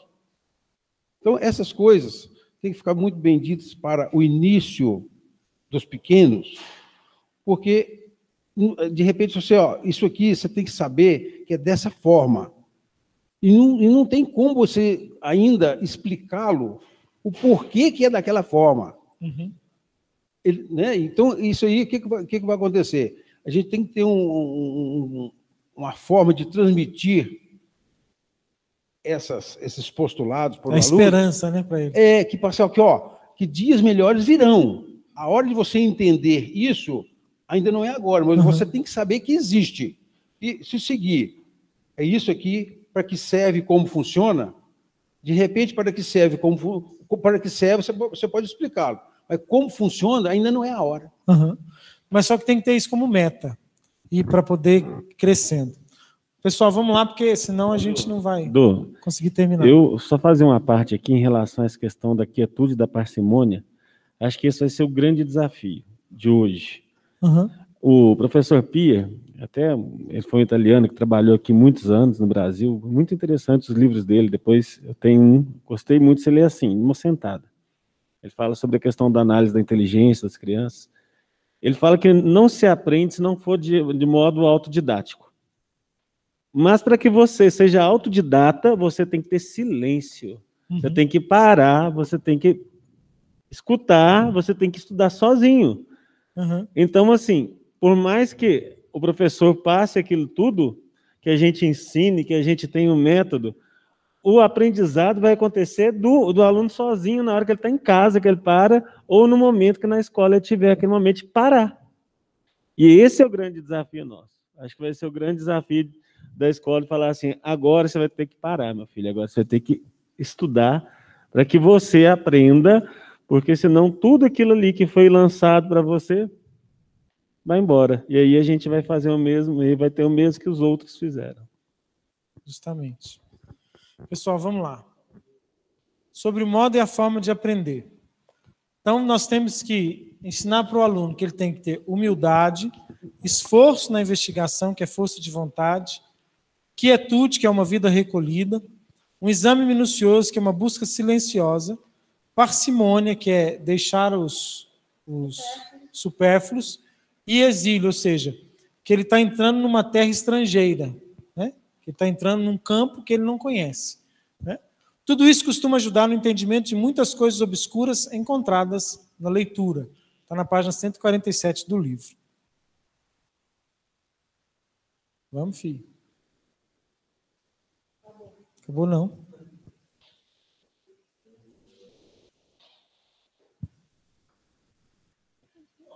Conclusão. Os resultados desses modos diversos de encarar a pedagogia são também diversos. O primeiro encontrado no mestre tende a tornar-se uma transferência mecânica de conhecimento do professor para o aluno. O segundo, centrado no aluno, tende a tornar-se uma aventura do espírito. A escola centrada no mestre só irá produzir um discípulo melhor do que o mestre por acaso, quando o discípulo, apesar do método utilizado, puder fugir espontaneamente às regras dessa pedagogia. A escolha centrada no aluno tende a produzir, por sua natureza, um certo número de alunos melhores do que o mestre. Consequência desses fatos é que os professores da escola centrada no mestre são, no que depende da escola, a cada geração, possuidores de um nível cada vez mais baixo, enquanto que na escola centrada no aluno, a tendência é oposta. Aqui, gente, não é socioconstrutivismo, não. Que o aluno é o centro, não. Não é isso. Não é o aluno ser o centro, mas o ensino está centrado na capacidade do aluno de aprender e no ritmo que o aluno consegue aprender. Personalismo. Algo que pense no aluno. Não dá para ter uma sala de 40 alunos, porque nunca vai estar centrada no aluno. Vai estar centrada sempre no professor. O professor não vai saber o nome dos alunos todos. Não vai saber a história do aluno toda. Já sabe a capacidade dele. Então, o ensino, ele vai, claro, sempre partir do professor. O aluno não tem Ele tem domínio daquilo. Ele não sabe, ele é um ser que não sabe. Mas eu preciso saber o que ele não sabe e o que ele sabe. O que ele dá conta e o que ele não dá conta. Saber claramente, agora é hora de eu dar um pouquinho. E às vezes, numa mesma sala de aula, o professor vai encontrar alunos de níveis diferentes. E aí a capacidade dele pensar nesses níveis. Não é porque aquele tem dificuldade com a minha matéria. Não, não é que ele tem dificuldade. Ele está num nível diferente daquele que já aprendeu aquilo. Não, e pensar assim, esse aluno, eu posso, às vezes, por exemplo, uma coisa interessante que o professor pode fazer, eu posso dar para ele algo assim, ele está avançado, eu posso incentivar ele a ir além, pegar um livro para ele ler, olha, eu trouxe esse livro para você ler, depois você lê um livro daquele assunto. Não vou obrigar a sala inteira a ler, porque ele está na frente. O que a gente faz hoje é o seguinte, quando é baseado no professor, o que está avançado a gente freia. E o que está atrasado, a gente puxa. Não só nivela por baixo. Tem gente que não aprendeu a ler, mas eu estou com ele no 5º ano e ele tem que acompanhar a sala. E tem gente que já está lendo Camões e eu estou fazendo ele ler nada. Ou seja, eu pego um equilíbrio da sala de aula. E não é um equilíbrio. Cada aluno é diferente, em todas as matérias. Por quê? Porque vão vir aptidões naturais e o aluno vai ter capacidade, e o professor precisa ter essa sensibilidade. De que aquele momento que ele está ali na sala de aula, ele não tem que pensar no que ele vai passar, mas no que o aluno tem capacidade de receber. E às vezes vão ter alunos diversos. E às vezes vão ter que parar. Mas nós temos que cumprir o programa. Não, peraí, essa sala aqui, para a gente dar conta de cumprir o programa, nós vamos ter que ter reforço, nós vamos ter que fazer mais alguma coisa. Você está entendendo assim? Não se contentar que tem que cumprir. Porque senão nós não vamos ensinar nada. Não vamos ensinar nada. Né? O próximo ano é um desafio, porque esse ano, eles não aprenderam nada. E eles chegam com um conteúdo totalmente defasado. Eu fico pensando na Luísa ano que vem, né? Ela vai pro 1º ano, ela já deveria estar lendo. Né? E ela está lendo porque eu ensinei. Mas todas as crianças que vão chegar junto com ela não vão estar sabendo ler. E aí tem o conteúdo que é próprio do 1º ano. Né? É claro, leitura ali também está, né? Jesus falava sobre isso. Tem muita leitura, muita coisa. Só que, e tem as coisas que seriam do 2º período, né? Que eles não aprenderam, e mais as coisas. Então, o ano que vem vai ser um ano de muito desafio para nós nesse sentido aí. A gente vai ter aí, assim, não estou dizendo que vai ser fácil, mas nós precisamos entender o papel do professor ali. O papel do professor ali é ver, não, tem a Luísa, tem 3, 4 que conseguiram aprender a ler ano passado, lá no 2º período, então nós vamos caminhar com eles de uma forma. Por isso que não pode ter, igual eu falei, não pode ter aula rápida. Por exemplo, se eu ponho 3 aulas de português seguida, aquele professor ele consegue, às vezes, até diversificar exercícios dentro da mesma sala de aula. De falar, não, você já terminou? Faz esse aqui, ó. Você não terminou? Não, então vamos gastar mais tempo aqui. Vocês estão entendendo? E essa sensibilidade, isso é centrar no aluno. Isso é olhar para o aluno. O aluno é o centro. O que é o centro do aluno? A capacidade que ele tem. E as capacidades são diferentes. Não tem aluno com a mesma capacidade. Por exemplo, aluno vai ler texto mais rápido, outro vai ler texto mais lento. Então, é preciso ter essa sensibilidade, entendeu? Interessante isso que você falou do centrar no aluno, porque o que se tem hoje é de centrar no aluno que ele vai até te ensinar. Não. E não centrar no aluno que ele tem o tempo dele. Você está falando sabe. do tempo dele, que o professor trabalhe isso. Isso é uma coisa diferente. Porque hoje o que tem se o aluno não dá conta não, mas ele não dá conta disso, mas olha o que ele dá conta. E isso é o suficiente para ele. Então, isso não é. E aí passa, aí vai. Não. Existe o sócio-construtivismo, que é uma teoria, né, que diz que o aluno por si só aprende, o professor é só um instrutor de aprendizado. Não. O instrutor é um mestre. Está escrito aqui, ó, mestre. Por que ele é um mestre? Porque ele sabe. O aluno não sabe. Ele vai ensinar. Só que o ensino dele não é centrado nele. Essa é a diferença. É centrado no discípulo, que vai receber o ensino. Né? Jesus fez muito disso, gente. Jesus foi o maior educador da história. Ele tinha 72, ele tinha 12 e ele tinha 3. E ele falava diferente. Ele falava para os 72 em parábolas. Depois ele juntava aqueles e falava assim, não, mas eles não entenderam. Então, mas eles não entenderam porque eles não estão no nível. Ele não chegava e falava assim, não, eles não entenderam, mas não tem problema eles não entenderam. Não, eles são capazes também. Não. Isso é sócio-construtivismo. Não, eles ainda não é hora deles entenderem. E em alguns momentos ele disse para os discípulos, para os apóstolos também, não está na hora de vocês saberem disso. Mas agora eu vou ensinar. E aí depois ele tinha 3, que ele chamava para as experiências mais profundas. Por quê? Porque a capacidade daqueles 3 era diferente da dos 12, dos 72 e da multidão.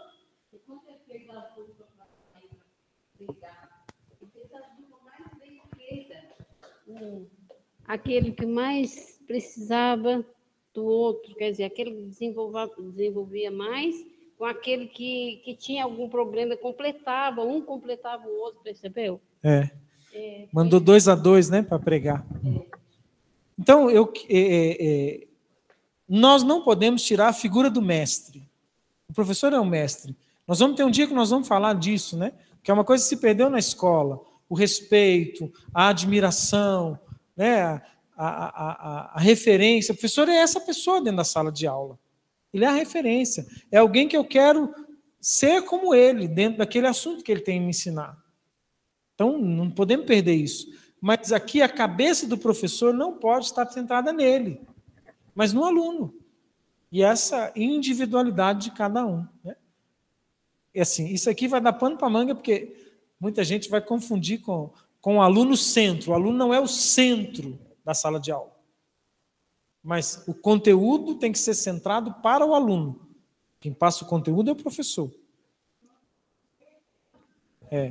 Personalista.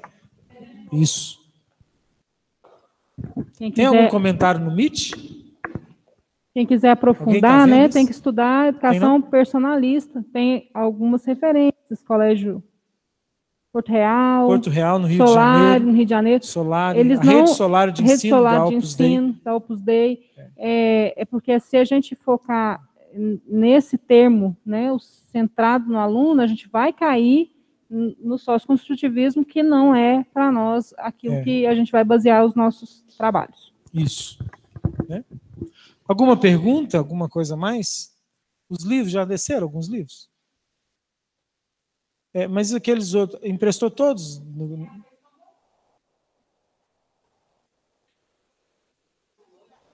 Filosofia perene. Não tem mais, está tudo emprestado. E aí só tem um opúsculo. Que dó. Em PDF. 4 páginas. Só imprimir. Isso. E o didascálico, quando está com alguém, não sei com quem está. Mas aí depois, quem quiser ler, na hora que essa pessoa acabar. Isso, quem tiver acabado, devolver. Era importante, gente, nós tentarmos devolver toda a reunião nossa, porque aí a gente trocava de livro lá. Ó. A Mayra trouxe para devolver.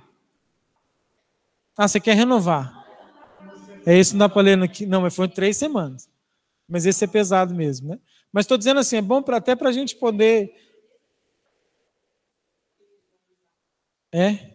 Esse livro é muito bom. Ele é um livro mais difícil, mas muito bom. E dentro dele não foi um opúsculo, não? Tem um opúsculo dentro dele, não?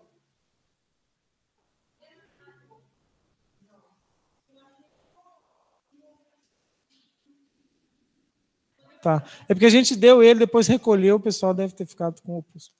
Então tá bom, gente. Mais perguntas? Não? Certeza? Então vamos tomar café? Vamos rezar.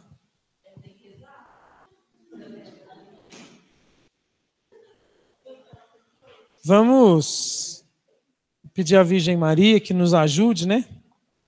Eu peço perdão, assim, que eu acho que esse conteúdo do didascálico ele é muito mais profundo do que a gente falou. E eu peço perdão por não ter conseguido aprofundar tanto, porque a meta era não acabar tão tarde.